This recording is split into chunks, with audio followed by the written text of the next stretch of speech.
So hello guys and welcome to my channel. आज मैं तुम्हें बताने वाला हूँ मेरे कुछ नए थ्योरीज ब्रुक और गुंको के बारे में, क्योंकि ऑब्वियसली जो नया चैप्टर है उसमें हमें पता चला कि जो गुंको का असली नाम है वो शूरी है और यहाँ पे ब्रुक उसे प्रिंसेस शूरी कह के बुलाता है और वो एक्चुअली में प्रिंसेस थी उस किंगडम की जिससे ब्रुक बिलोंग करता है। और हमें यहाँ पे ये भी पता चलता है कि ब्रुक क्यों प्रिंसेस शूरी को हेट करता है और उसका रीजन ये है कि उन्होंने अपने खुद के ही फादर को मार दिया था जो कि उस किंगडम का किंग भी था। और हमें ये भी पता चलता है कि वो पर्सन था वो जिसे ब्रुक सबसे ज्यादा एडमायर करता था। और तुम यहाँ पे कह सकते हो कि मे बी गुंको के या फिर प्रिंसेस शूरी का जो फादर था वो एक्चुअली में इतना ज्यादा इंपॉर्टेंट था ब्रुक के लिए जितना लूफी के लिए शैंक्स है, और ब्रुक उसे बहुत ही ज्यादा रेस्पेक्ट करता था। तो इस वीडियो में मैं पहले तो बात करने वाला हूँ कि क्यों, अगर ब्रुक को ये भी पता था कि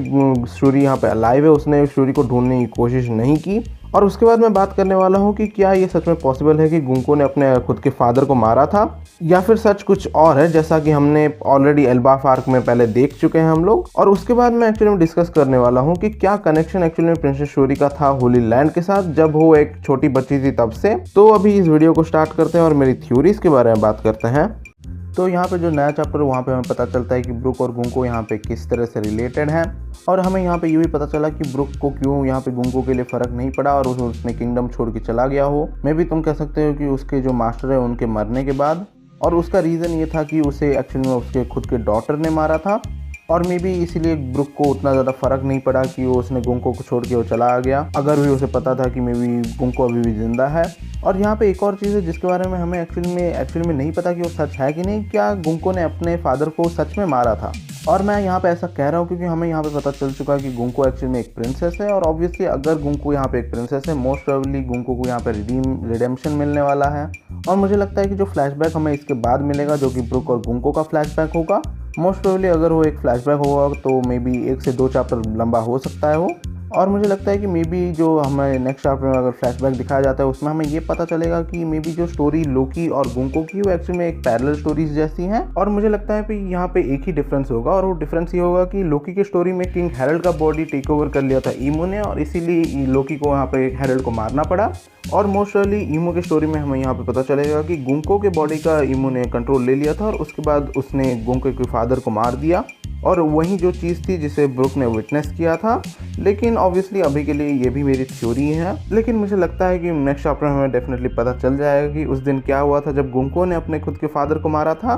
और यहाँ पे इस चैप्टर में एक और चीज़ है जिसके बारे में मैं तुम्हें ऑलरेडी बता चुका हूँ, जो कि यह है कि यहाँ पे ब्रुक कहता है कि प्रिंसेस शूरी का एक्चुअल में एक कनेक्शन था होली लैंड से, और इसीलिए ब्रुक को एक्चुअल में पता चल गया कि ये प्रिंसेस शूरी है। और मुझे लगता है कि ये जो कनेक्शन है ये एक्चुअली बस इतना नहीं होने वाला है कि जिस किंगडम में गुंको और ब्रुक थे वो किंगडम बस वर्ल्ड गवर्नमेंट से अफिलिएटेड था। और यहाँ पे मुझे लगता है कि मोस्ट प्रोबेबली यहाँ पे हमें पता चलेगा कि गुंको और किसी तरीके से एक्चुअल में होली लैंड से कनेक्टेड थी। और मुझे यहाँ पे लगता है कि मे बी जब गुंको एक्चुअल में बहुत छोटी थी तभी से यहाँ पे ईमो को पता चल गया होगा कि गुंको एक्चुअल में उसके लिए एक परफेक्ट वेसल बनेगी, और मे बी इसीलिए गुंको को किसी तरह से ईमो ने